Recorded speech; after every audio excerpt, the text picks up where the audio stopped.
4절까지 완성하시겠습니다. 애국가 제창.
다음은 순국선열, 보국영령, 태극기 애국 여성을 위한 공념이 있겠습니다.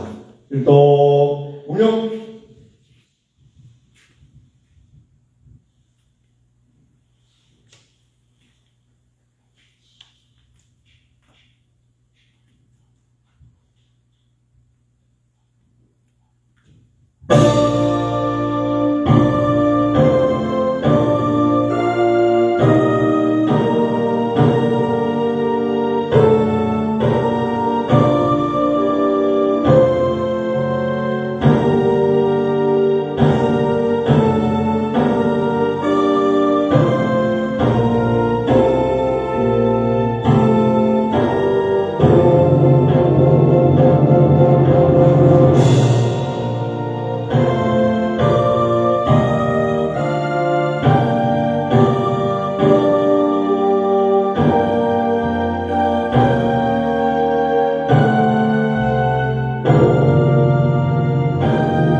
바랍니다.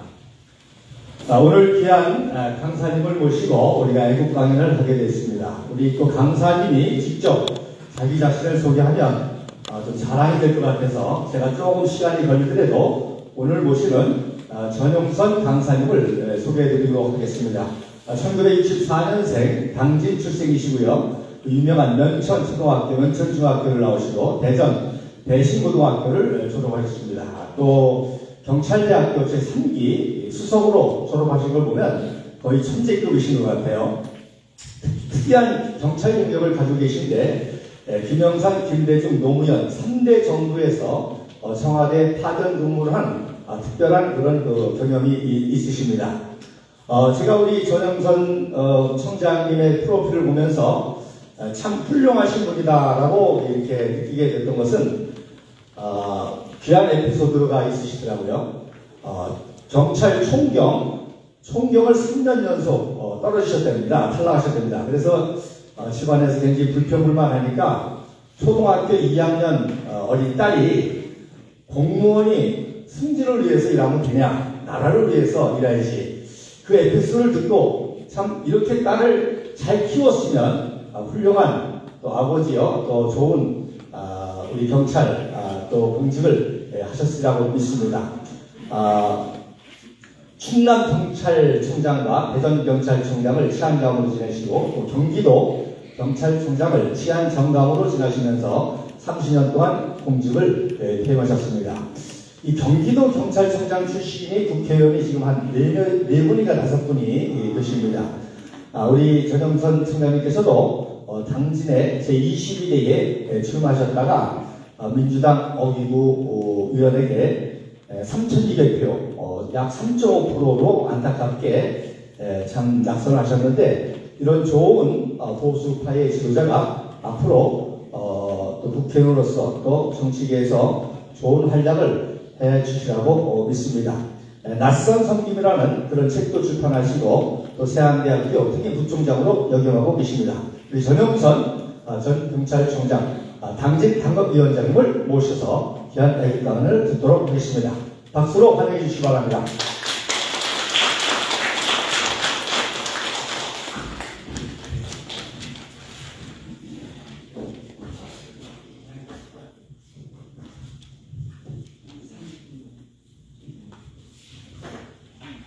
네, 안녕하세요. 정윤선입니다.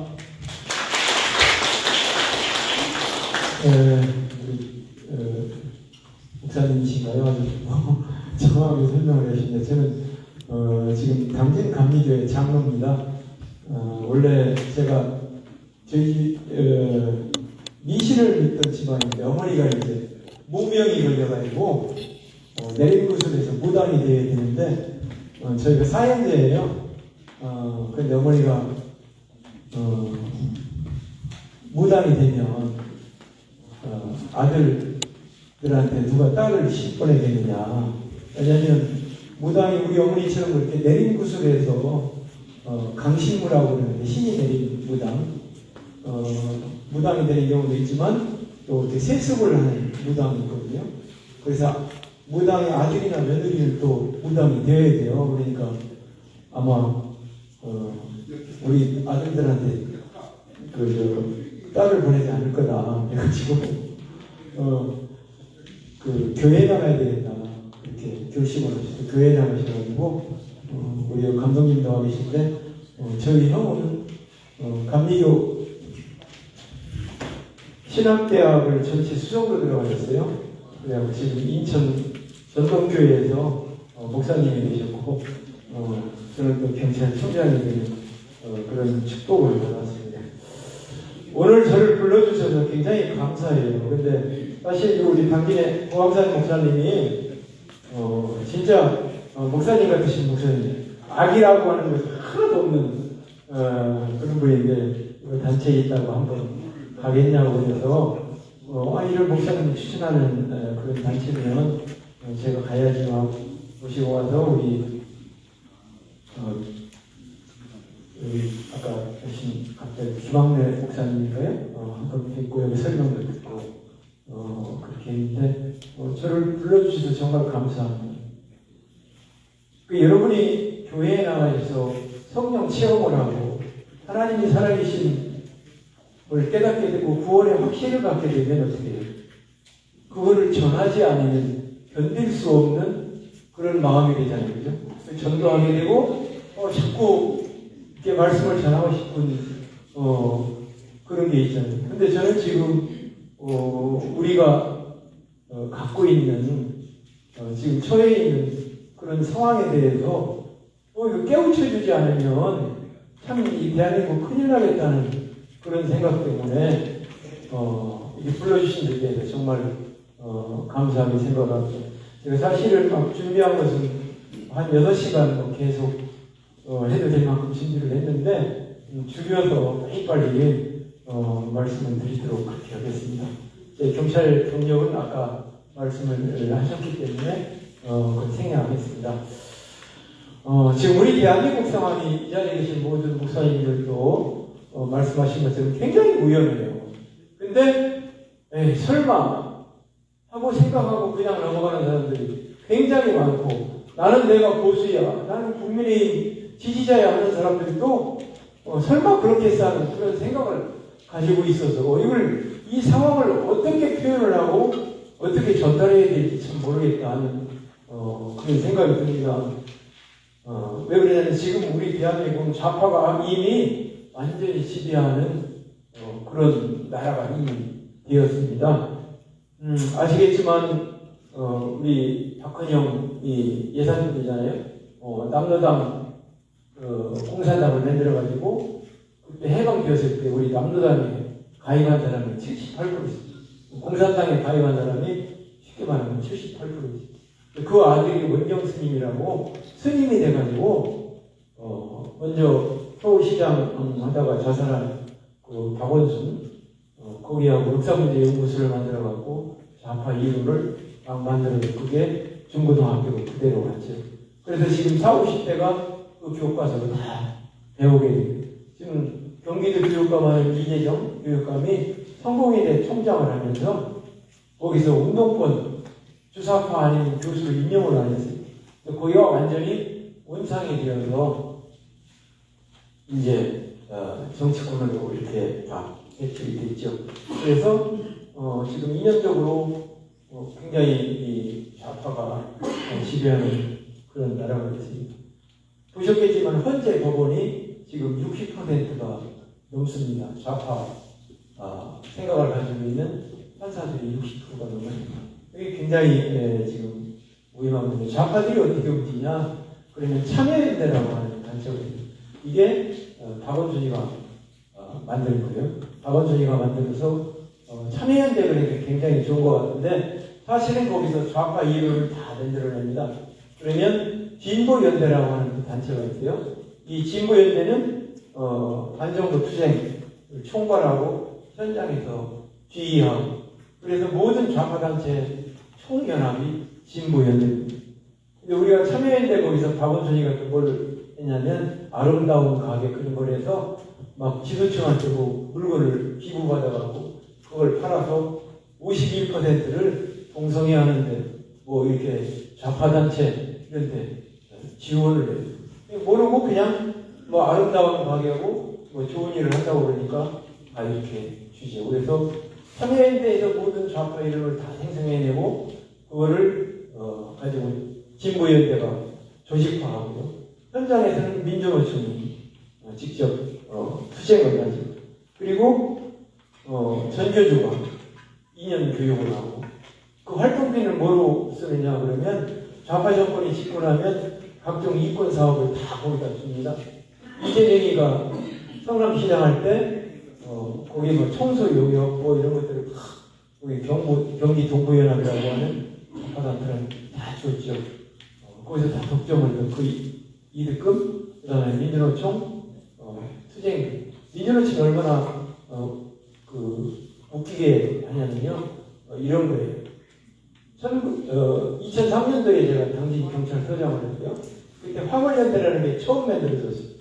그래갖고 그 화물 운송료 갖고 이렇게 싸우는데 제가 하도 답답해서 그 철강회사 사장들 오라고 그러고 그 화물연대 대표들 오라고 해가지고 제가 앉아갖고 이렇게 주제를 했어요. 그래서 그 운송비 올려줘야 되냐? 그랬더니 그 사장님들이 올려줘야 돼요. 몇 퍼센트 올려줘야 돼요? 그랬더니 한 15% 올려줘야 돼요. 그럼 올려줄 거예요? 그랬더니 올려준대요.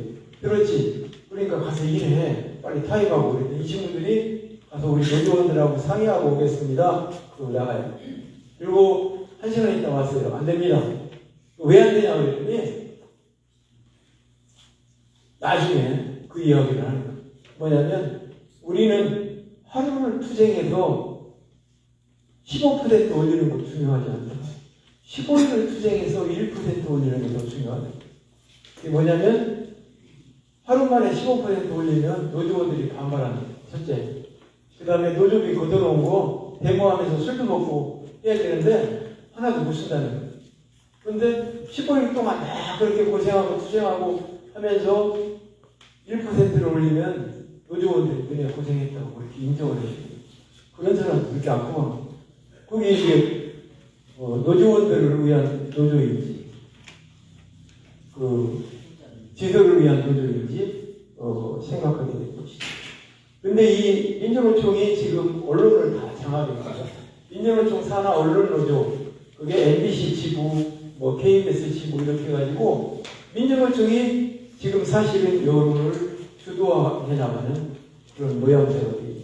작년에 석권을 하고 민주노총 조직경위 실장이 구속이 됐는데 간첩 혐의로 중국에 가서 1만 달러를 받고 북한 사람들하고 북한에서 1만 달러를 받고 이렇게 북한 지령을 이용해서 지령대로 민주노총을 움직여서 반정부 투쟁을 한 걸로 그렇게 확인이 돼서 징역 15년인가를 받았는데 이 사람 아버지가 간첩이었어요.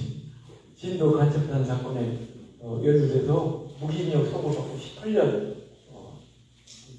이 조직쟁의실장이 실질적으로 조직을 총괄하고 어떻게 투쟁을 할 것인지 그거를 다 결정하는 사람. 그러면 민주노총 자체가 뭐예요? 북한 지령에 의해서 움직였다 이렇게밖에 볼 수가 없다라고 하는 것이죠. 그래서 이런 것들을 볼 때 우리 사업단체들이 수사파하고 이렇게 결합이 돼서 움직이는 거예요. 실질적으로 보면 북한에 이렇게 지령을 해라.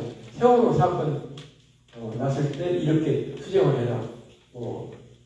윤석열 대통령 취임하면 이걸 가지고 투쟁해라라고 하는 보호나 이런 문건까지 다 지령으로 이렇게 내려보내주게 됩니다. 그래서 지금 우리 좌파 분위기가 여론조사에서 민주당이나 이런 좌파 정당 지지율이 높은 거 이게 사실 그대로 나타나는 거로 그렇게 보여집니다.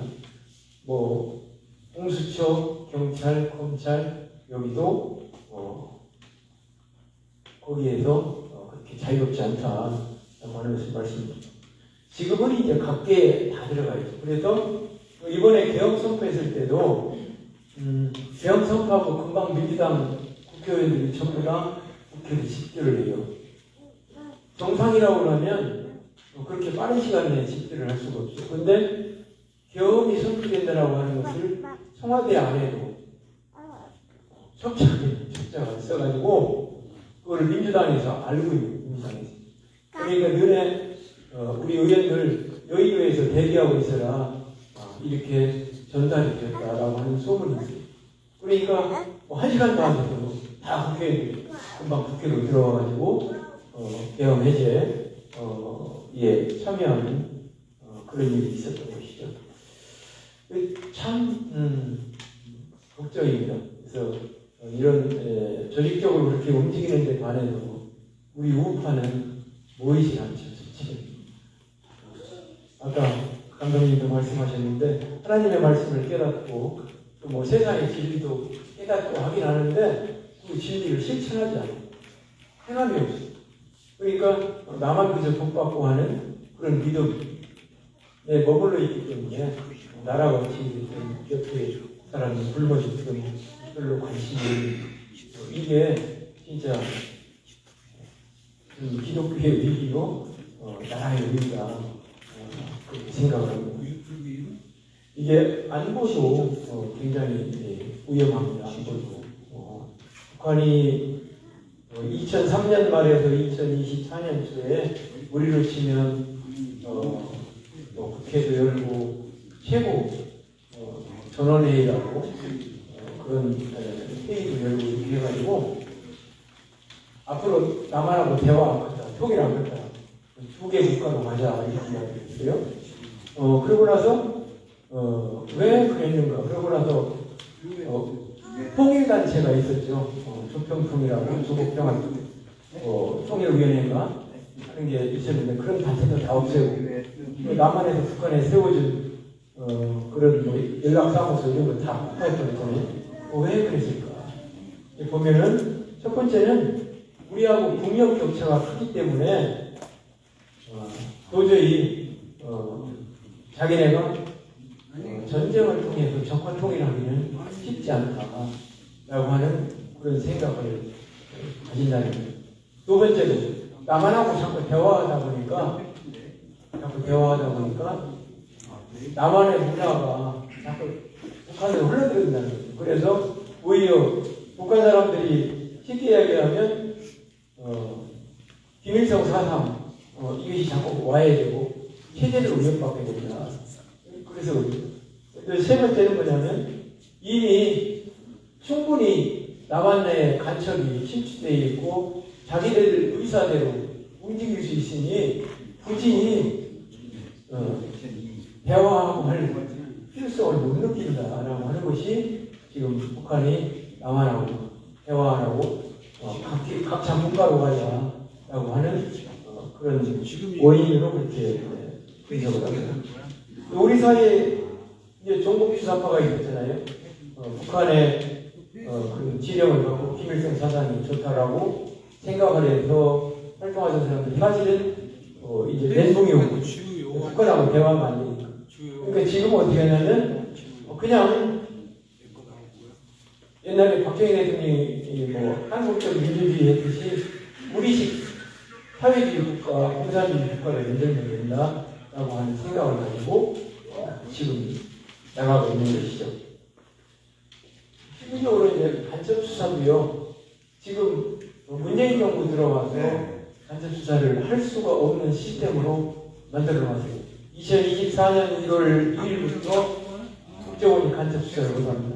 경찰이 하는데 저도 경찰을 했지만 경찰에서 간첩 수사를 제대로 할 수 있는 사람이 100명 정도밖에 안 돼요. 100명도 채 안 될 겁니다. 근데 그 사람들을 문재인 정부 때 적폐청산한다고 해갖고 다 징역 보내고 내쫓고 해가지고 간첩 수사를 그리고 가지고 있던 자료들을 가지고 있어야 그걸 활용해서 간첩 수사를 할 거 아니에요? 근데 그거를 다 불태웠어요. 불태워가지고 겁나서 자기 징역 갈까봐 그 핵심적인 자료가 나와 있는 게 없어요. 간첩 수사를 하려면 간첩이 우리나라에서 활동하는 게 아니라 중국이나 러시아 가서 접촉하고 하기 때문에 그 현지에서도 수사할 수 있는 요원들이 있어야 되는데 경찰은 그런 사람이 하나도 없어요. 그러니까 지금 국정원도 간첩 수사를 못해, 경찰도 못해. 또 이제 보면은 이재명 후보가 되면 방첩자료부, 군에 있는 방첩자료부를 해체해버리겠다고 하는 거 아니에요? 그리고 군에 남아있는 간첩 수사까지 다 할 수 없는 그런 지점이 간첩이 요새 어디 있어? 간첩 얘기하면. 여러분들이 핸드폰에 보면 친한 친구들이 보여요. 친한 친구들이 그걸 보내주잖아요. 좋은 사진이나 거기에 글귀 적어갖고 이렇게 보내주잖아요. 특수한 앱을 가지고 그 뒤에 독한 지령문이 심어져요. 그러니까 옛날처럼 막 무전으로 하고 이렇게 안 해도 카카오톡을 이용해서 그 뒤에 지령문을 심어서 보내면 우리 국민들이 보고 이거 좋은 글이네 그러면 친구한테 보내주고 막 하는데 거기에 간첩 지령문이 퍼져가는데 이게 퍼져가면 400만 명, 500만 명한테 쫙 퍼지면 경찰이 수사를 어떻게 하고 찾아가죠. 그런 지경에 지금 우리가 처해 있다라고 하는 것이죠. 그래서 사실은 정보기관도 국정원도 일반 정보를 보고를 못해요. 그러니까 옛날에 보면 문재인 대통령도 이런 A4용지 들고 나와서 현실하고 맞지 않는 엉뚱한 소리 하잖아요. 그죠? 윤석열 대통령도 정보 보고가 안 돼요. 왜냐하면 그게 적폐라고 그래갖고 다 처벌해요. 그래서 국민들이 뭘 생각하고 국민들이 뭘 요구하는지 세상에 어떻게 돌아가는지 그거를 보고를 못하도록 법으로 금지를 해놨거든요. 그러니까 옛날에 대통령들이 구중궁궐에 들어앉아가지고 그 사극에 보면 그 왕비가 애기 해임하면 아들인지 딸인지 줄을 이렇게 해가지고 하는 그런 거하고 똑같은 거죠. 부처에서 보고하겠지. 아까 우리 사회주분이 제 양력 보고했지만 청와대라고 하는 건 물론 수석 비서관도 있고 비서관도 있고 다 있어요. 근데 거기는 너 내일 나가 그러면 나가야 돼. 그리고 너 없어서 거기 근무하느라. 그럼 어떻게 해? 자기 신분을 공무원이 거기가 최고 좋은 자리인데 청와대에 와서 근무를 한다는 거는 쫓겨날까봐 나쁜 소리 별로 안 해요. 특히 좋은 소리만 하죠. 그럴 수밖에 없잖아요. 권력이라고 하는 게. 공무원들 이렇게 양심을 가지고 좋은 거 얘기해. 필요한 거 얘기 잘 안 하죠. 자기 있어서 적당하게 승진하고 나가고 그만인데 명절하면 부처의 장관들 자기가 잘한 것만 청와대에 보고하려고 그러지 잘못하고 실수한 거 일부러 누가 보고하려고 그래요. 그러니까 대통령은 어떻게 해요? 다 잘 돌아가는 줄 알아요. 세상에. 근데 그 일들을 누가 했냐면 국정원 정보보고 경찰 정보보고가 해줬어요. 이 정책은 이런 문제들이 있습니다. 이렇게 고쳐야 됩니다. 지금 이 지역에서 이런 것 때문에 국민들이 고통스러워합니다. 이렇게 했는데 그걸 다 오라고. 그러니까 국민들하고 정권하고 어떻게 해요? 갈등만 생기게 만들듯이 그렇게 만들어놓은. 그래서 비단 그런 것뿐만 아니라 문재인 정부에서 이게 각 분야별로 성한대가 없어요. 성한대가 사회가 다 무너진 그런 상태로 진행합니다. 경제도 마찬가지로 경제도 지금 우리나라 잠재 성장률이 10년마다 2%씩 하락해가지고 앞으로 5년 후가 되면 0%가 됩니다. 더 이상 성장할 수 없는 그런 상황인데 민주당이 집권을 하게 되면 더 힘들어져요. 25만 원 준다. 우리 당진에서도 그래요. 저도 정치를 하니까 내가 오늘 죽을지 내일 죽을지도 모르는데 누가 25만 원씩 준다는데 일단 받아서 쓰고 죽여야지. 준다는 건 튀겨야지. 이렇게 어른들 그렇게. 그러니까 주말 좋죠. 근데 그게 마약하고 똑같은 거예요. 이재명 지사가 경기도지사 할 때 10만 원씩 나눠줬어요. 경기 도민들한테 1000만 명쯤 됩니다. 경기도민이 10만 원씩 나눠줬는데 그 빚이 1조 9천억이에요. 이자까지 치면 2조 1천억을 지금 갖고 있는 거예요. 지금 지사가. 그러니 25만 원씩 나눠주면 그걸 누가 갚아야 돼요? 우리 후손들이 갚아야 돼요. 갚는 게 중요한 게 아니고 물가가 그만큼 올라갑니다. 물가가 올라가면 처음에는 나눠주고 막 돈 풀어주고 하면 한 1년 정도는 뭐 재미있을지 몰라요. 경기도 잘 돌아가는 것 같고 경제도 괜찮아지는 것 같고. 그런데 1년 지나고는 어떻게 돼요? 물가가 올라오는 거예요. 물가가 오르면 그만큼 고용도 힘들어지는 거고 경제는 더 어려워지는 그런 상황으로 갈 수밖에 없다. 그래서 또 후유증이 아마 문재인 정부 시절보다 훨씬 더 심각합니다. 왜냐하면 지금은 이미 다 장악했잖아요. 다 장악했어. 이제 말 안 듣는다고 대법관들까지 탄핵을 하겠다고 하는 정도니 이제 다 장악했어요. 그래서 행정부만 장악하면 이제 자기 세상이 됩니다. 그래서 지금은 국민의힘 출신 대통령이 있었기 때문에 거부권이라도 행사해가지고 정 아닌 법은 걸러줬죠. 지금 만들겠다라고 하는 노란봉투법이 뭐예요? 파업에도 회사 불법으로 손해를 끼쳐도 회사에 책임 안 지도록 하겠다. 그러면 뭐 이제 신나는 거죠. 가장 두려워하는 것이 손해배상이거든요. 김문수 지사가 그 얘기를 해갖고 아주 민주노총한테 되게 미움받는 이유. 불법 파업해가지고 끝나고 나면 그거 손해배상하는 노조들이 그걸 제일 무서워해요. 근데 지금은 이제 손해배상을 회사에 청구하지 못하도록 그럼 지들 멋대로 하겠다는 것이죠. 그러면 뭐 기업을 제대로 해낼 수 없는 그런 것이. 또 하나는 이제 그 상법 개정안, 그 상법 개정안이 뭐냐면 지금은 회사의 이사들이 회사에 대해서만 책임을 지면 되는데 앞으로는 주주들한테도 책임져라. 그러면 경영이라고 하는 것이 과감하게 투자도 해야 돼요. 미국의 뭐 애플이나 이런 회사는 한꺼번에 10,000명을 가문시키고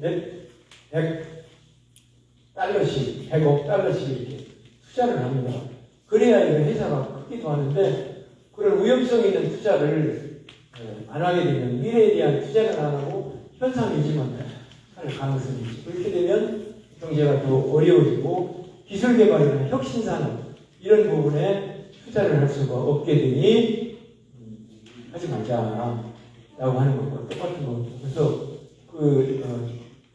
예를 들자면 그런 식으로 막 법을 바꿔가기 시작하면 우리 사회가 굉장히 혼란하게 됩니다.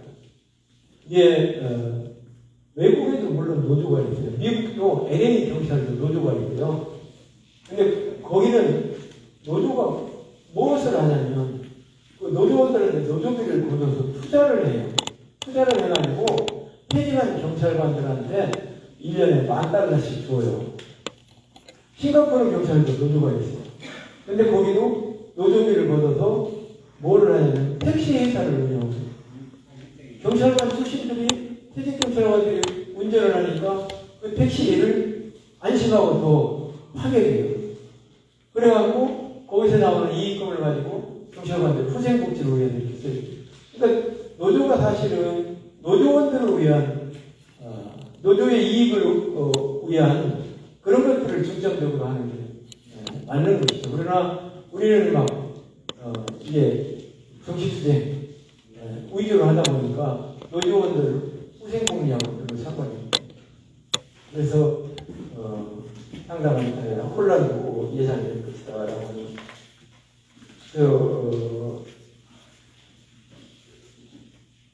보면 우리가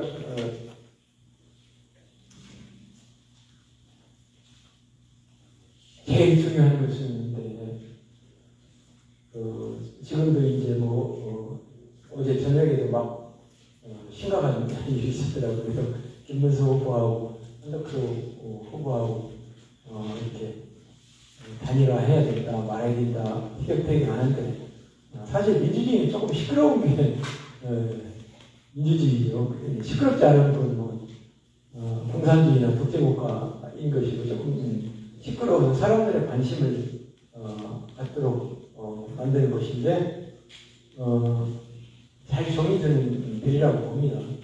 그렇게 해서 정리만 되면 싸워볼 만하다 이렇게 생각하는데요. 지금 여러분들 잘 아시겠지만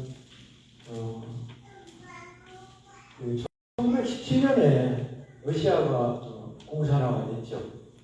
공산화가 되고 나서 이제 자본주의가 발달하면 자본주의가 가지고 있는 모습 때문에 공산화된다. 노동자나 농민이 뒤집어 엎는다. 이렇게 했는데 그 공산화가 유럽에서 보니까 안 되더라는 거예요. 그리고 자본주의가 발달한 유럽은 공산화가 안 되고 자본주의가 발달하지 않은 이 동남아 국가나 공산화가 되더라. 그래서 이 공산당들이 그걸 분석을 해서 왜 그럴까? 그랬더니 이유가 나오는데 이유가 뭐냐면 첫 번째는 기독교 때문에 유럽은 기독교가 발달이 돼서 이 유물론이라든지 그런 게 목표에 들어가지 않는다. 두 번째는 가족을 중심으로 한 사유재산 제도가 있기 때문에 망하지 않았다. 자, 그러면 공산주의 국가로 만들기 위해서는 그게 그냥 첫 번째가 기독교를 해체해야 돼요. 그게 목표죠. 그래서 기독교를 해체하고 가족을 해체하고 사유재산, 소유욕을 없애려고 하면 뭘 해야 되느냐라고 하는 것인데 이제 첫 번째로는 그 공산혁명 주체를 바꿔야 된다고 하는 거예요. 그래서 노동자 농민 가지고는 들고 일하지 않더라. 그러니까 교수가 됐든 판사가 됐든 검사가 됐든 언론계가 됐든 지도층 인사들을 공산당으로 만들어야 돼요. 공산주의자로 만들어야 됩니다. 그래서 1973년 4년도에 김일성이 교실을 교회를 중심으로 활동하라고 그리고 2007년도에 김정일이는 그때 이명박 대통령이 이제 10월에 당선됐잖아요. 근데 간첩 숫자가 우리 대한민국에도 5만 명이 있고 월남에도 5만 명이 있었는데 월남은 공산화가 됐는데 왜 또 이 우파 대통령이 되느냐고 해가지고 이 남한 책임자를 총살시키거든요. 그러니 발생하죠. 그래서 1974년에 이제 김일성이 뭐라고 지시를 내리냐면 애들을 머리 좋은 애들을 고시 공부하도록 하고 걔들을 뒷바라지를 했더라. 그래서 10명 중에 1명만 합격하면 됩니다. 그리고 교수도 만들고 목사도 만들고 이렇게 해서 이 지도층 인사들이 공산주의 사상을 이렇게 만들도록 해라 이렇게를 하죠. 그래서 이제 북한뿐만 아니라 각국의 그 공산당 공산국가화 하고자 하는 그 나라에서 방법론을 전환합니다. 뭘로 전환하냐면 그 대표적인 거만 몇 개 말씀드립니다. 학교와 선생님의 권위를 약화시켜요. 그 다음에 가족을 해체해요. 소련도 그래요. 소련도 제일 먼저 공산 혁명이 성공을 하고 나서 만들인 게 여성부예요. 여성부로 만들어서 이혼을 합법화하고 동성애를 합법화하고 그렇게 했습니다. 그래서 가족을 해체해요.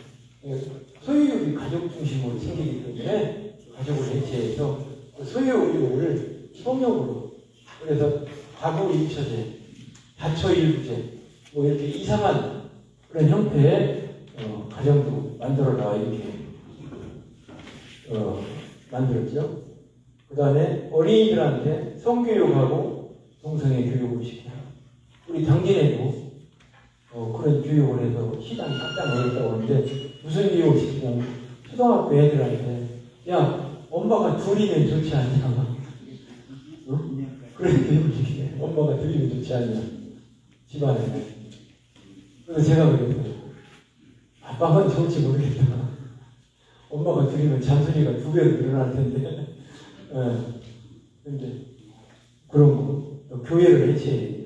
우리나라뿐만 아니라 세계하고 마찬가지예요.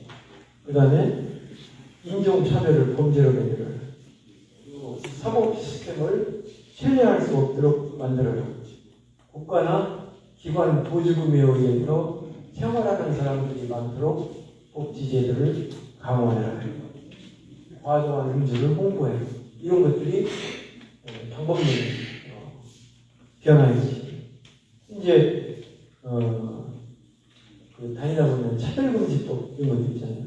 차별금지법 들으면 굉장히 차별을 금지하면 안 된다라고 하는 것 맞는데 이미 우리나라는 각 법에 차별을 금지해서는 안 되도록 되어 있습니다. 근데 문제는 뭐냐면 이 소수자 차별 그러니까 동성애 이런 거 안 된다 라고 하는 건 동성애에 대한 차별이라는 것이죠.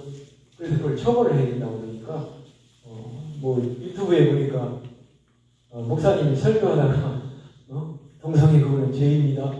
그랬다가 이거는 차별금지법에 위반되기 때문에 취소합니다. 하고 막 그러는데 이 차별금지법이 굉장한 악법이죠. 근데 사람들이 알려고 하지 않고 차별하지 말자는 게 그 좋은 거를 왜 국민의힘이 왜 반대하고 교회는 왜 반대하는가 하는 그런 생각들을 가지고 있거든요. 그래서 이게 굉장한 문제고 이미 우리나라도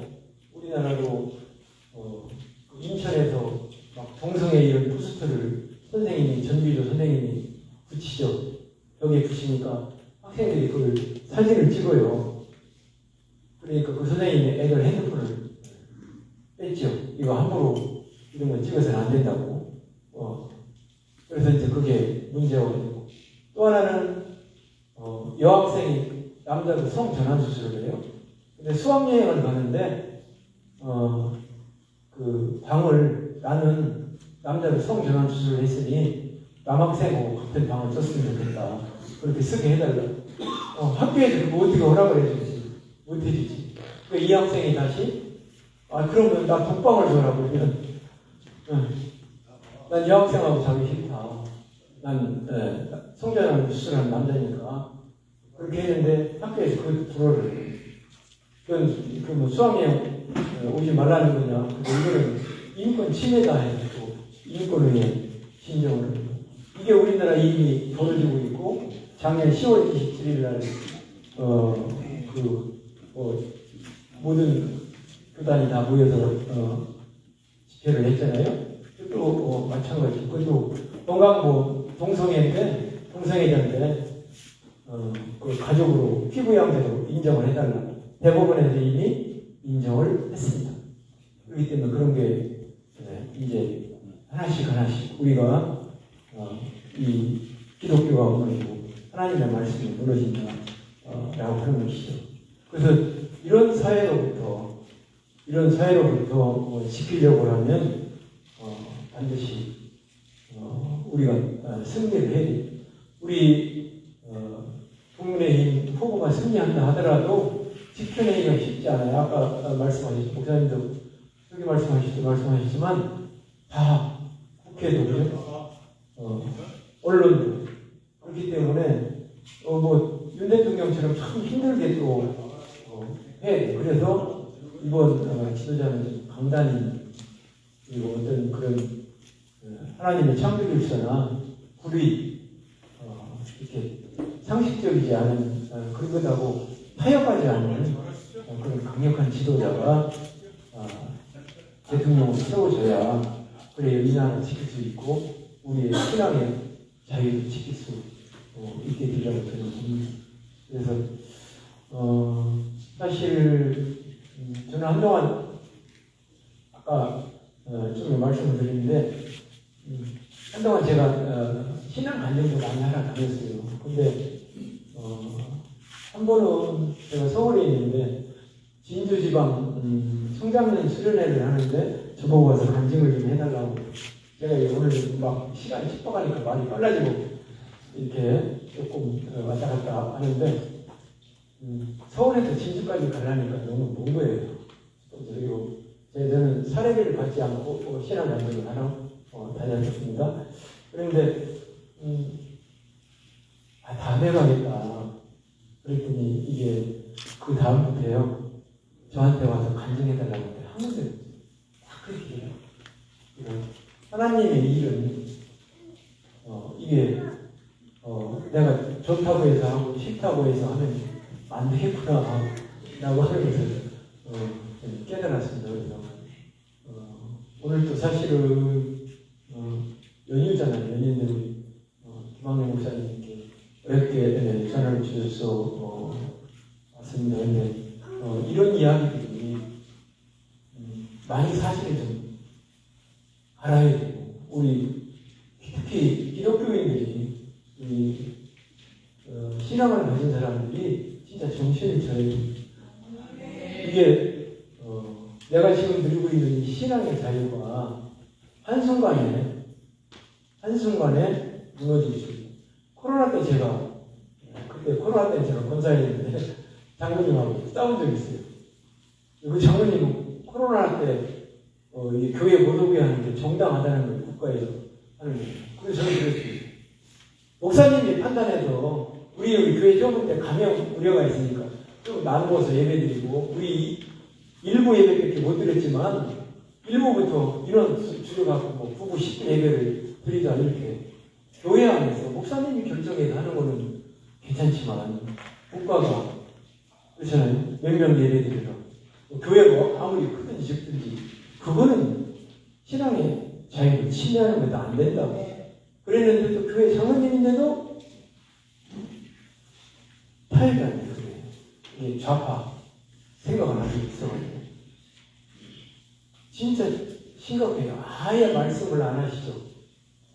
이게 지금 우리 주사파나 좌파 사상이 우리 교회 안에도 들어와 있고 하는데 그런 것에 대해서 말씀을 안 하시죠. 왜냐하면 교회들이 나갈까. 근데 어떤 목사님이 그 설교 중에 이게 그 주사파나 좌파 이거는 하나님의 말씀하고 맞지 않는 얘기다. 설교하는데 불독이 나가더라고요.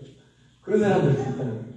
근데 하여튼 저는 우리 기독교인들이 정말 좀 나서서 이게 뭐 국민의힘의 대통령되고 하는 게 아니라 그게 중요한 게 아니라 신앙의 자유를 지키고 하나님의 말씀을 우리가 지키려고 하면 하나님의 말씀과 적어도 반대되는 주장을 하는 사람들이 지도자를 세워주고 대통령이 되는 저는 안 된다 하는 생각을 했습니다. 그래서 감독님 말씀처럼 기도하고 하는 것이 아니라 우리 성경에 보면 계속 싸우는 얘기 나오잖아요. 그죠?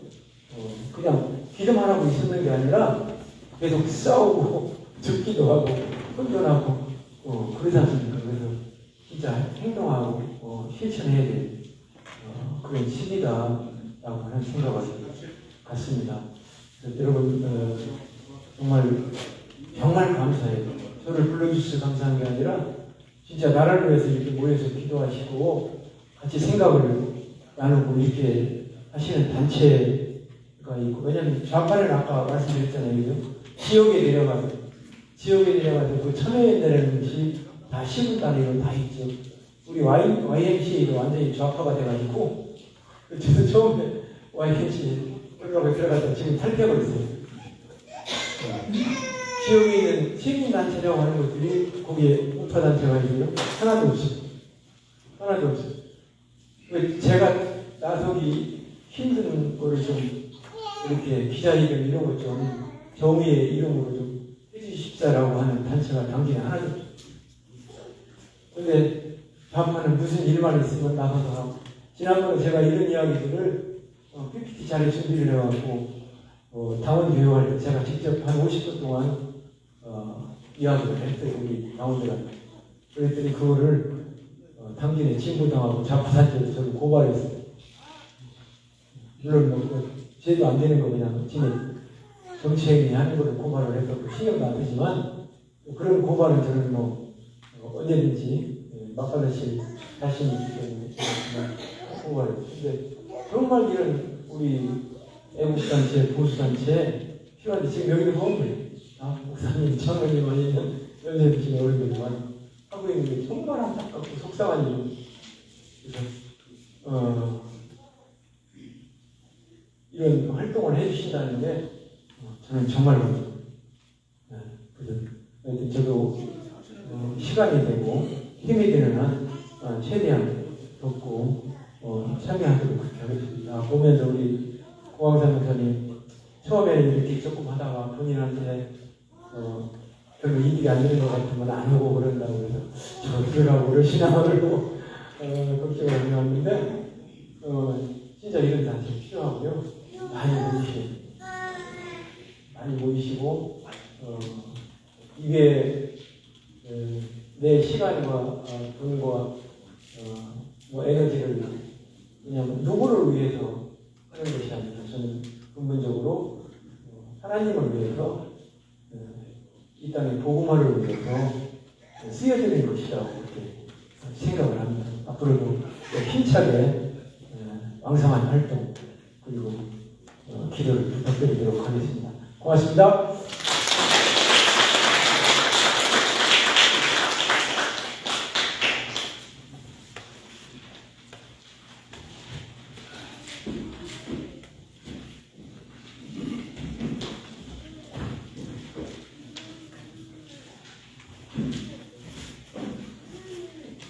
네, 감사합니다. 바쁘신 중에 오셔서 또 애국과 신앙과 함께 두 가지 말씀을 해주셔서 너무 감사를 드립니다.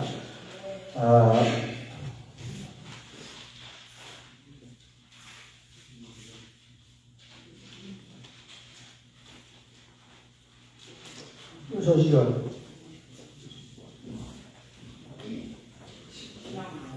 네. 자, 우리 전길래 공지님 모시고 김인식 씨의 어찌 그날을 잊으리오 신앙송이 있겠습니다.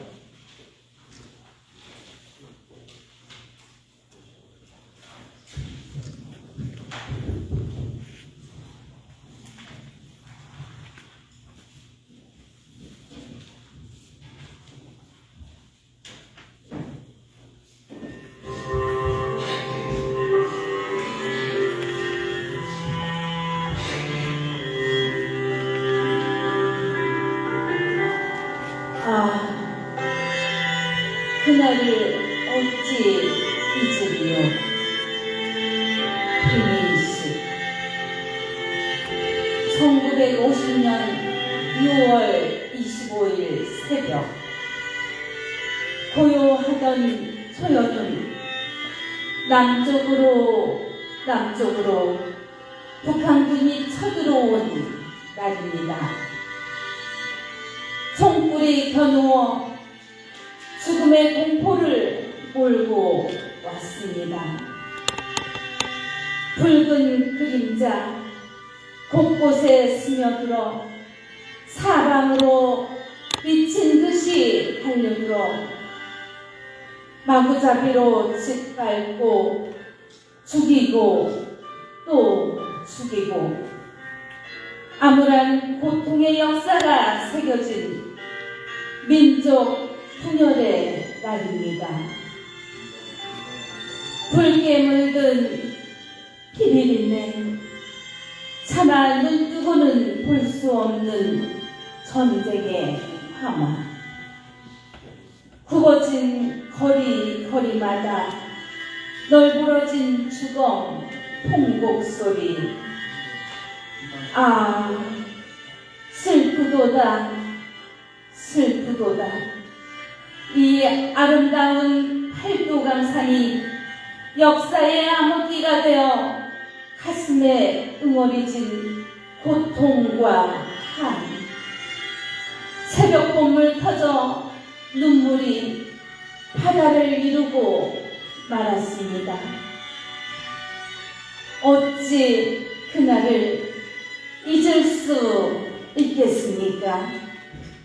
피 흘리며 온몸으로 나라를 지킨 순국 선열들이여, 나라 사랑으로 한 줌에 흙이 되신 호국 영령들이시여, 영원히 잊을 수 없는 우리나라 대한민국의 수호천사입니다. 대한민국의 수호천사입니다.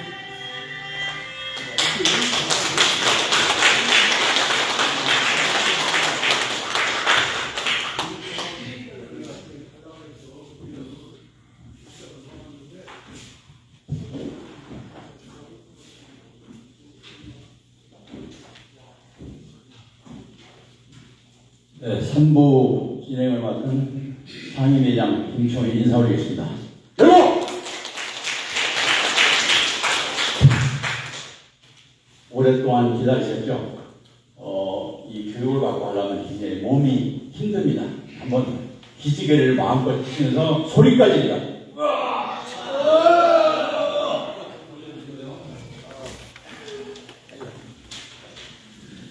시원하십니까?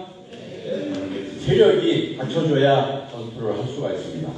거기에 정신력까지 같이 함께해야 싸움을 할 수 있습니다. 제가 오늘 이렇게 그 귀한 자리에서 사회를 볼 수 있도록 허락해 주셔서 대단히 영광스럽습니다. 제가 퍼포먼스 하나 하겠습니다.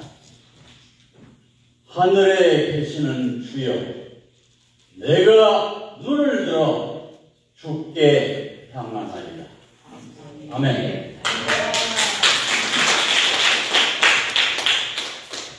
많이 시간이 지났는데 초스피드로 하겠습니다. 제가 조종사 출신이기 때문에 이번에는 우리 충청애국단체 총연합회 대표 회장님이신 유관원 회장님께서 인사 말씀이 있겠습니다.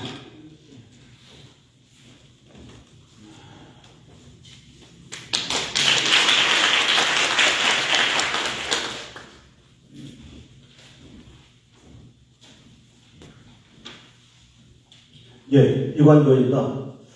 시간이 많이 지연되고 때문에 우리 이장님 빨리 좀 끝내라 그래서 제가 최대한 빨리 끝나야 한다고 좀 말씀드렸습니다.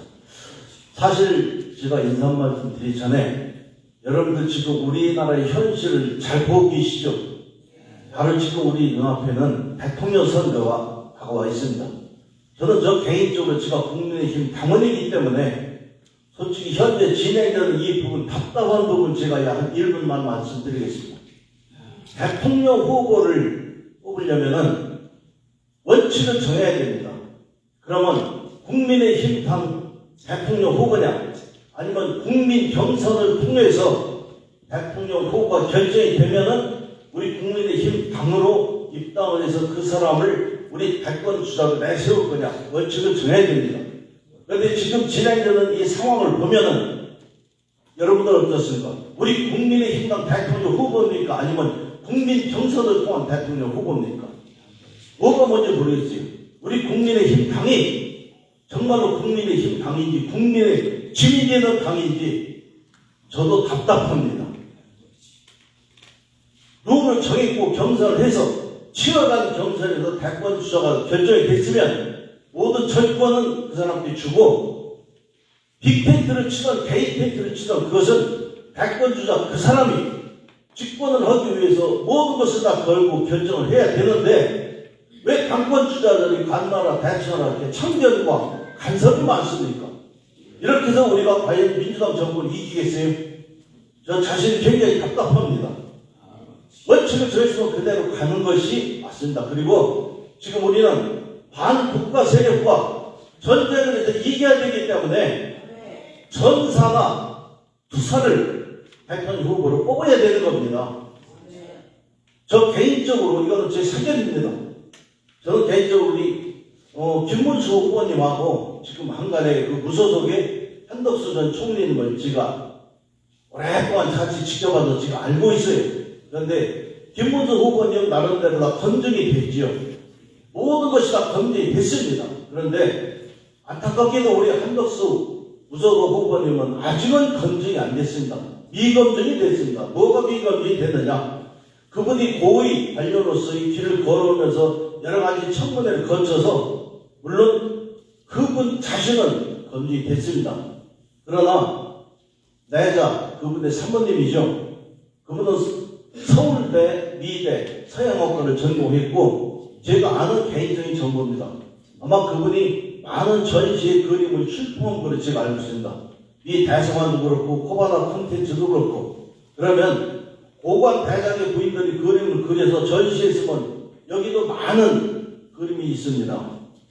그 그림이 팔려나갈 때 정상적인 루트로 팔려나갔는지 정상적인 세무 절차를 걸쳤는지 그렇지 않았으면은 나중에 그것은 우리한테 큰 험이 될 수가 있습니다. 우리가 지난 이해찬 대통령 후보의 경험을 보더라도 이해찬 후보가 노무현 후보한테 진다는 걸 꿈에도 생각을 못했습니다. 그런데 선거 기간 중에 병역 비리가 터져 나왔죠. 우리 이 국민들도 저렇게 그 이해찬 후보가 엘리트의 길을 걸으면서 자식들에게 특권을 줬나? 나쁘지. 이건 아니지. 그러다 보니까 중도 세력들이 전부 다 이탈했습니다. 그래서 생각지도 않았던 노무현 후보가 대통령이 된 거 아닙니까? 제가 알기로는 지금 민주당에서 제가 그 개딸들인가요? 그 대표자들 제가 몇몇 분 깊이 아는 분 있어요. 그분들한테 개인적으로 얻은 정보입니다. 아마 모르면 몰라도 그 한덕수 총리 그 부인의 그림이 정상적으로 거래가 됐느냐, 이런 그 문제를 자기들은 많이 가지고 있다라는 얘기 얼핏 들었을 때 제가 깜짝 놀랐어요. 만에 하나 한덕수 후보가 대통령 후보한테도 검증이 됐고 상대방 민주당에서 카더라 할 때 그걸 어떻게 간장을 겁니까? 이해찬 후보 병역비가 사실입니까? 김대엽이라고 하는 사람을 내세워서 카더라 해서 결국 우리가 지고 난 뒤에 나중에 어떻게 했어요? 김대엽이라는 사람 왜 10억을 주기로 해놓고 안 줬느냐, 왜 2억인가 3억밖에 안 줬느냐 해서 결국 이걸 풍부하다 보니까 이것이 허위고 사기라는 게 드러나지 않습니까? 우리는 그런 학습 효과를 받아야 됩니다. 죄송합니다. 제가 이 지루한 시간에 이런 이야기를 해서 죄송하고 다음 회의도 바로 이렇게 진행을 들어가도록 하겠습니다. 여러분 참고하십시오. 제 개인적인 사견입니다.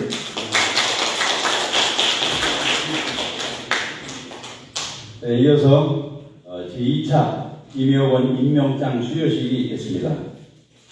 호명하신 분들은 앞으로 나오십시오. 공동회장 신현수님 앞으로 나오십시오. 신현수님.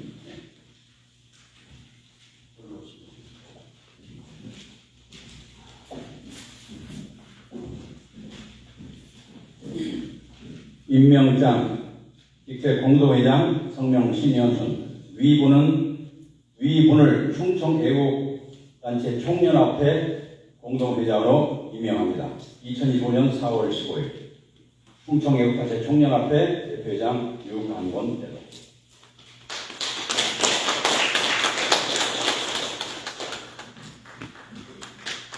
사진 한번 해주시죠.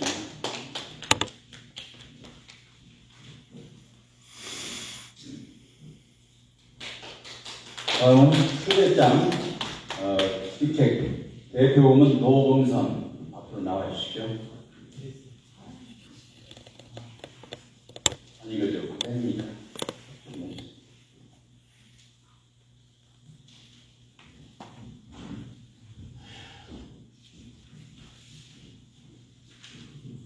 휴대장 직책 대표음은 성명 노범선, 위분을 충청애국단체 총연합회 대표금으로 추대합니다. 2025년 4월 15일 충청애국단체 총연합회 대표회장 유광문.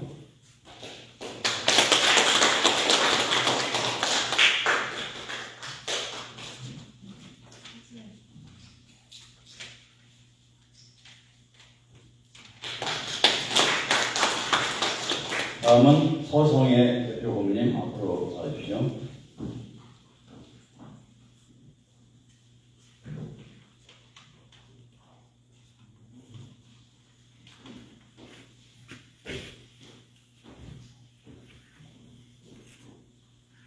휴대장 직위 대표원 성명 서성의 위분을 충남 애국단체 총연합회 대표 고문으로 추대합니다. 2025년 4월 15일 충청 애국단체 총연합회 대표장 유광문 대표.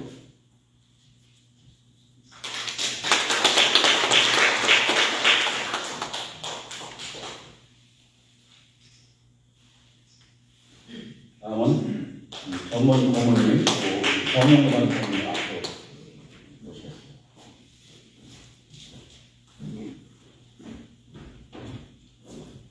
휴대장 직책 전문 고문 정용선 이분을 충청애국단체 총연합회 정치고문으로 추대합니다. 2025년 4월 15일 충청애국단체 총연합회 대표장 유광원 대표.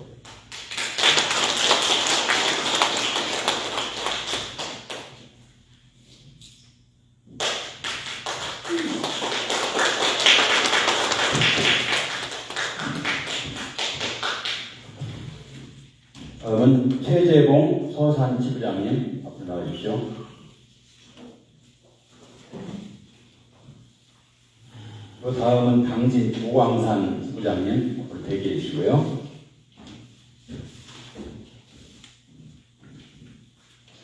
임명장 서산지부장 최재봉 위분을 충청애국단체 총연합회 서산지부장으로 임명합니다. 2025년 4월 15일 충청애국단체 총연합회 대표고문 유광원 대표.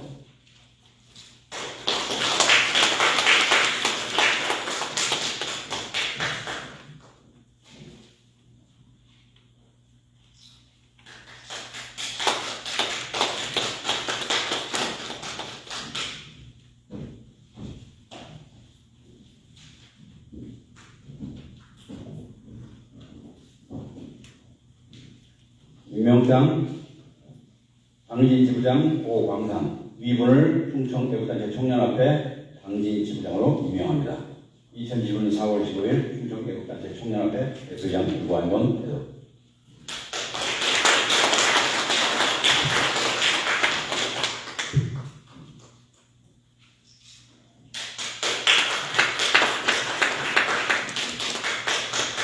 이어서 잠시 서성의 우리 대표 고문님이 교총의 임원을 임명하도록 하겠습니다. 잠시 우리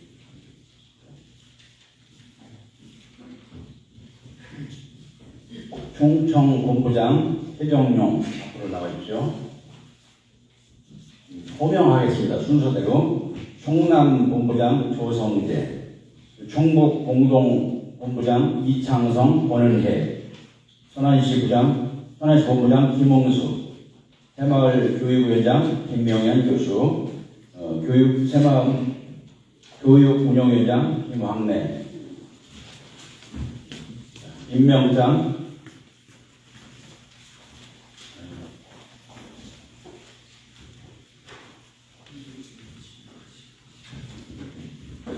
충청본부장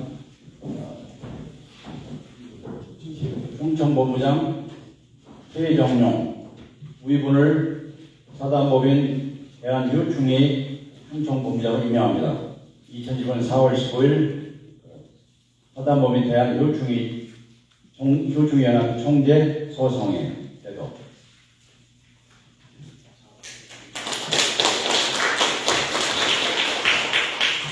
다음은 성명 조성재.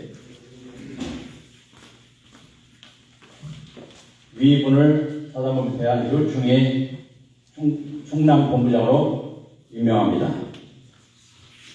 이 앞에는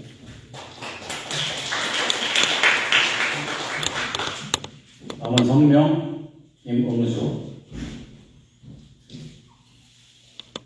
위분을 대한교충위 연합회 천안본부장으로 임명합니다. 이 앞에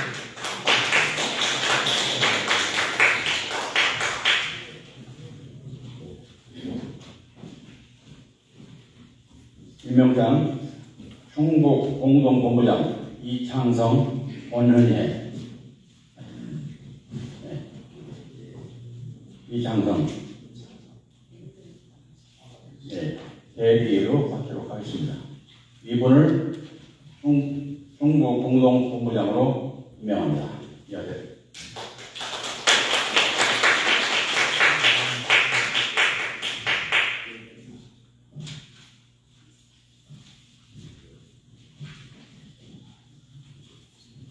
다음은 임명장 김명열 교수, 새마음교육원장. 이분을 사단법인 대한교충위 연합회 새마을교육원장으로 임명합니다. 2025년 4월 15일 대한교충위 연합회 총재 소상입니다.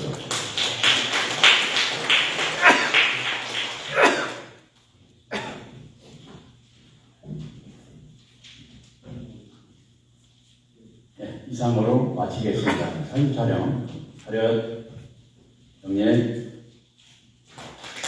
전체 사진 한번 촬영하겠습니다.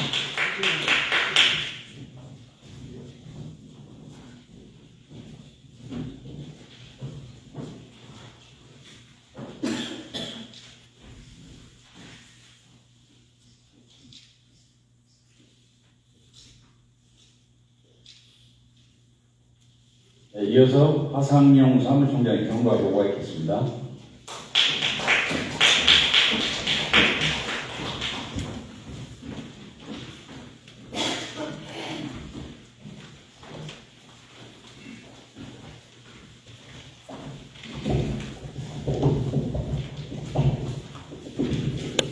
네, 경과 보고하겠습니다. 4월 15일 충청애국단체 청년합회 하셨는데요. 그 당시 우리 깃발 및 사용하는 우리 애국단체회에서 회원하신 김현 교수님 및 임원지 여러분께 감사드립니다. 그리고 오늘 그 당시 임명장도 받아보시고 올받으신 분이 계신데요. 다음 기회에 지부장 및 임원진들 셋이가 있겠고요. 보시면은 지역에 지부장님 다 지역을 서명했습니다. 임명장은 추장장 및 임명장은 다음 기회에 하고요. 진행되신 분들은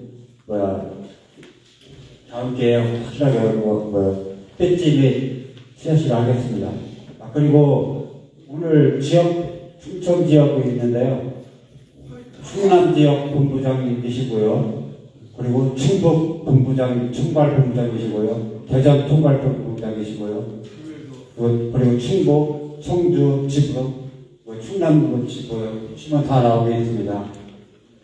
그것이 다 통과가 되기 때문에 오늘 회칙에 있고 규정도 있고 거기 때문에 여러분께서 판단하셔서 잘 판단해 주시기 바랍니다. 감사합니다. 네, 이어서 유광권 대표회장님의 안건 토의를 간단히 하도록 하겠습니다. 예, 여러분들 가지고 계신 유인물, 이 애호형제 유인물을 좀 잠깐 보시기 바랍니다.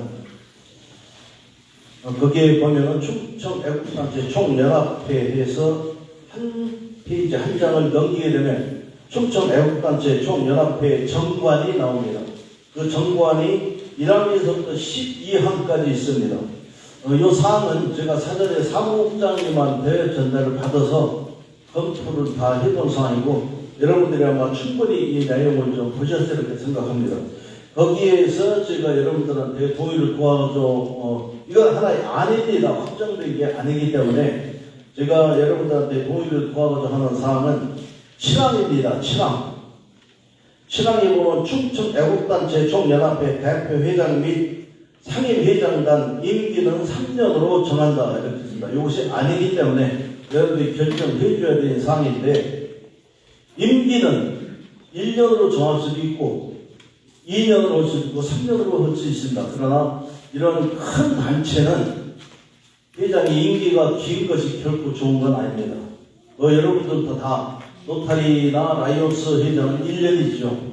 그래서 이런 그 단체 회장의 임기는 긴 것이 결코 저는 좋지 않다라는 생각입니다. 왜냐하면 저도 노타리 회장을 해봤기 때문에 이런 부분에서는 이 임기가 3년이 적정한지 아니면 1년이나 2년으로 단축할 수가 있는 건지 여러분들의 의견을 좀 듣도록 하겠습니다. 간단하게 여러분들이 이 부분에 대해서 의견을 제시해 주시기 바랍니다.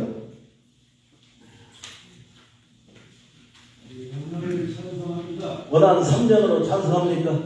예. 제청이 있습니까? 예. 그러면 이 7번 사항은 원하는 임기 3년으로 정한다로 결정을 하겠습니다. 그 다음에 한 페이지 또 넘겨서 마지막 페이지입니다. 충청 애국단체 총연합회 회원입니다. 이 회원인데 여기 보면은 회원 핵심 및 규정이 있습니다. 여기에 보면 1항부터 11항까지 있습니다. 여기에서 여러분들이 좀 보실 것이 10번입니다. 10항을 한번 보시기 바랍니다. 본회 재정은 후원금 및 임원, 회원들의 협의로 충당한다 이렇게 되어 있습니다.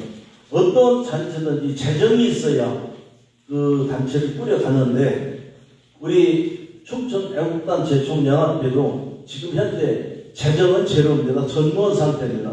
그래서 이것을 우리가 장기적으로 이끌어 가려면은 여기에 있다는 그 재정이 필요한데 이 재정이 후원금은 물론 나름대로 이제 저희들이 받을 수 있으면 받겠습니다. 그러나 이번과 회원들의 협의로 충당한다 했는데 이 협의를 월 협의를 할 건지 아니면 연 협의를 할 건지 이 협의 부분을 제가 사무국장님한테 오늘 임시 총회장에서 그것을 결정하겠다라고 이렇게 말씀하셨는데 여러분들의 좋은 의견을 제시해 주시기 바랍니다.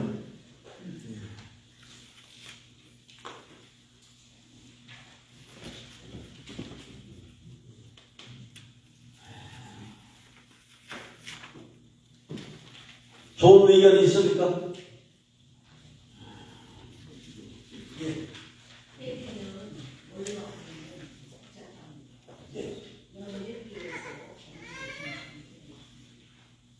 예, 우리 노금선 대표 국무님께서 연회비로 하자라는 제안이 들어왔습니다. 여러분들 이게 어떠십니까?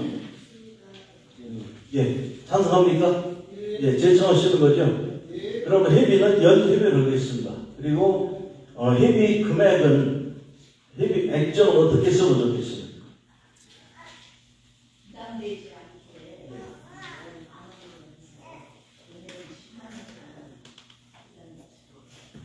예, 연회비는 10만 원으로 하는 것이 어떻겠느냐? 왜냐하면은 이런 금전적 부담을 드리면 안 되지 않느냐 해서 우리 노금선 대표 고모님이 연회비를 해서 10만 원씩 하면 어떻겠냐라는 안이 들어와 있습니다.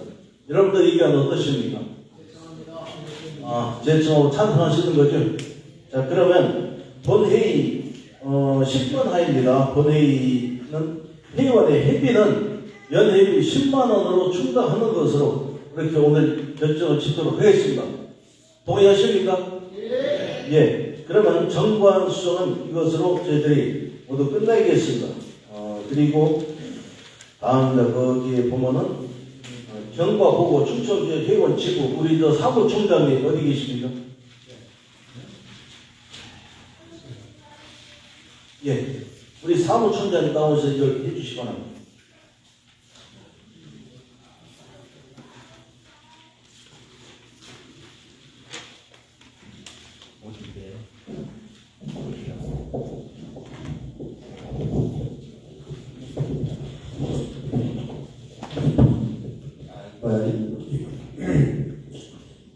연회비라고 질문하시고 있는데요. 근데 해치게 나와 있잖아요. 회원 구성은 공공기관으로 한다. 그거에 대해서 어떻게 생각하십니까? 이거는 꼭 해치게 들어가야 됩니다. 우리 역단체가 법인으로 등록할지 아니면 타된법으로 법인할지 이거에 대해서 확실하게 구성을 해야 하기 때문에 그래서 이거 넣었고요. 그리고 아까 회장님 마지막 토의에서 있겠지만은 이렇게 오늘 난상에 참석해 주셔서 감사드리고요.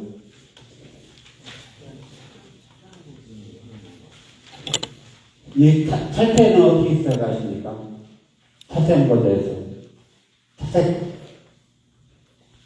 파랑에 있걸랑요? 파랑에? 아니, 여러 가지 편수가 있기 때문에 말씀드린 겁니다.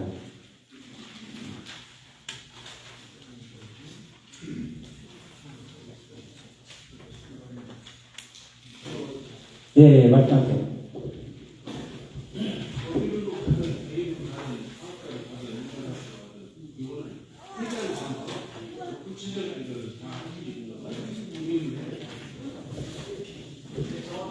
위임하겠습니다. 네, 감사합니다. 그리고 11항에 마지막에 있잖아요. 사무관리 및 회계를 보고 와야 한다. 사무처는. 근데 사무처는 우리 현재 사무부장님이 박영희 씨 계시고 윤진 씨 계십니다. 그리고 우리 대표장님, 회장님 항상 이것은 보고하게끔 해야 돼 있어요. 제가 지금 면접을 보고요. 그리고 이지총회 임시회할 때 항상 보고하도록 하겠습니다. 그리고 이거 TV에 대해서는 이거는 확실히 생각해 주셨으면 좋겠고요. 회장님, 이 토의 시간에 통장 개설을 어떻게 할 건지 그것을 말씀해 주시기 감사합니다. 예, 예.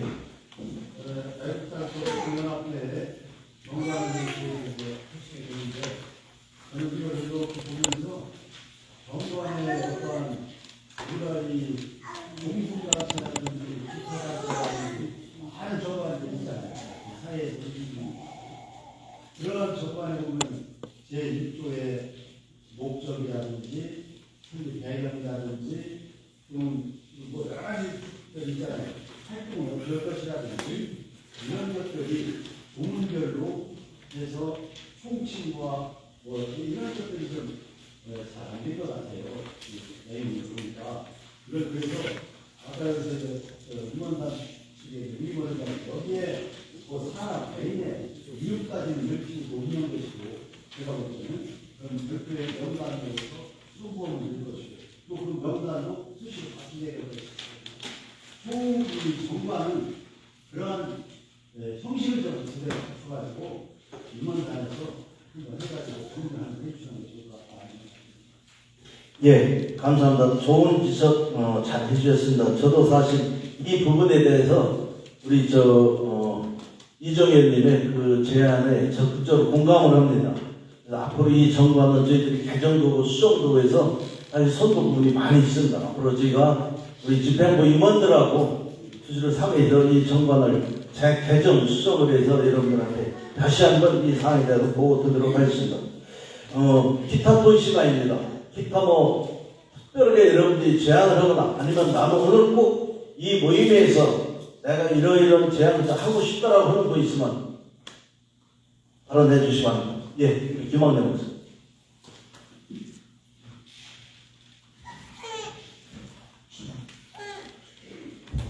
네, 고맙습니다. 우리 이제 단체가 법인으로 가기로 해서 제 생각에는 일단 법인으로 온 사회 단체를 우리가 이번 달에 천안시든 어디든 먼저 등록을 해서 법인으로 온 사회 단체 그걸 획득하는 쪽으로 저희가 생각하고 의견을 드립니다. 예, 법인 또는 사회단체를 앞으로 향후 그렇게 우리 이 단체를 추진했다라는 목사님 말씀이고, 저희가 지금 현재 이 부분은 진행형인 것으로 제가 알고 있습니다. 또 다른 의견 없으십니까? 예, 없으면은 임시총회를 모두 마치겠습니다. 회의를 선언한다. 고맙습니다.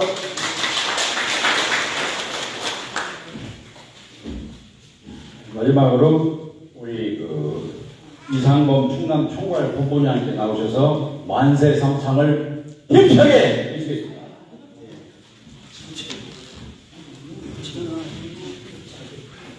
네, 일어나 주셔서 완세삼창 하시겠습니다. 어려운 대한민국 기도하는 마음으로 완세삼창 하시기를 부탁을 드립니다.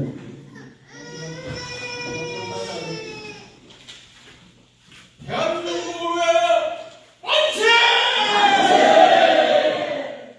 애국동지의 충남연합회를 위하여 만세! 김문수 대통령 후보를 위하여 만세!